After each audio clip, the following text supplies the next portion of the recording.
تر هغه وروسته چې د جنیوا کنفرانس کې د ولسمشر لومړي مرستیال الله صالح د ولسي جرګې غړي پر فساد تورن کړل او غوښتنه وکړه چې له وکیلانو د قضایي مسؤلیت واخیستل شي. وکیلانو پرې توند غبرګون وښود. د جرګې غړي د صالح څرګندونې د قانون خلاف بولي او ټینګار کوي چې باید یادې خبرې تر عدلي تعقیب لاندې ونیول شي او د سپیناوي لپاره یې ورته پلاوی وټاکه. د پاسیت سړي خو هیڅ خبره هم صحیح نه ده.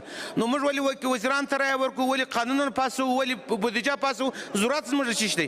یو سړی چې پاسیت یې خپله پاسیت دی د هغه فیصله ولې قابل د قبول ده؟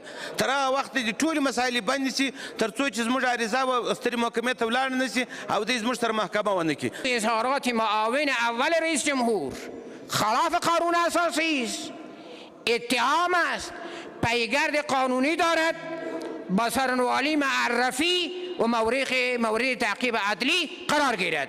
وکیلانو د خپلې پرېکړې له مخې هغه نوماند وزیران چې د خپلو کاري تګلارو د وړاندې کولو لپاره ورغلي وو رخصت او تر هغه پورې یاد وزیرانو ته د باور رای ورکړ لړۍ ودروله چې صالح بخښنه وغواړي.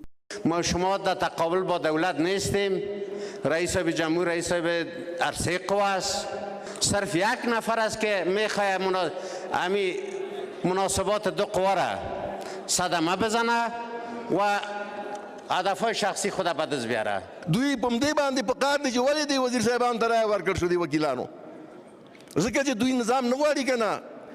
که چېرته نظام یې غوښتله نو کوم جرم و چې دلته کوم وکیل پیسې اخذ. د ولس جرګې غړي زیاتوي چې د صالح د څرګندونو په اړه به عدلي او قضایي ارګانونو کې شکایت ثبت کړي او د یوې خبرپاڼې په خپرولو سره یې له ولسمشر غني وغوښتل چې صالح له خپلې دندې استعفا ته اړ کړي. ما اعضای ولس جرګه از مقام محترم رئیس جمهوری افغانستان مصرانه می‌خواهیم که جهت ترتیب اثر دادن به موارد یاد شده و تحکیم استحکام و انسجام نظام جمهوری افغانستان جناب امروز صالح معاون نخست وزیر خود را وادار به استعفا کند. شما ببینید که در یک روز در کابل 24 مرمی به 12 میه به رقم امنیت میاری؟ اگر تو واقعیت کار میکنی به سطح افغانستان کار کن، خودت پروژه نگی، خون مردم نریزان. د ولس جرګې غړي داسې مهال د لومړي مرستیال الله صالح خبرې د قانون خلاف بولي چې صالح تر اوسه تازه په دې اړه څه نه دي ویلي. خو تېره ورځ د جنیوا په کنفرانس کې وکیلان په فساد کې ښکېل بللي وو، هغه څه چې وکیلان یې غوسه کړي دي.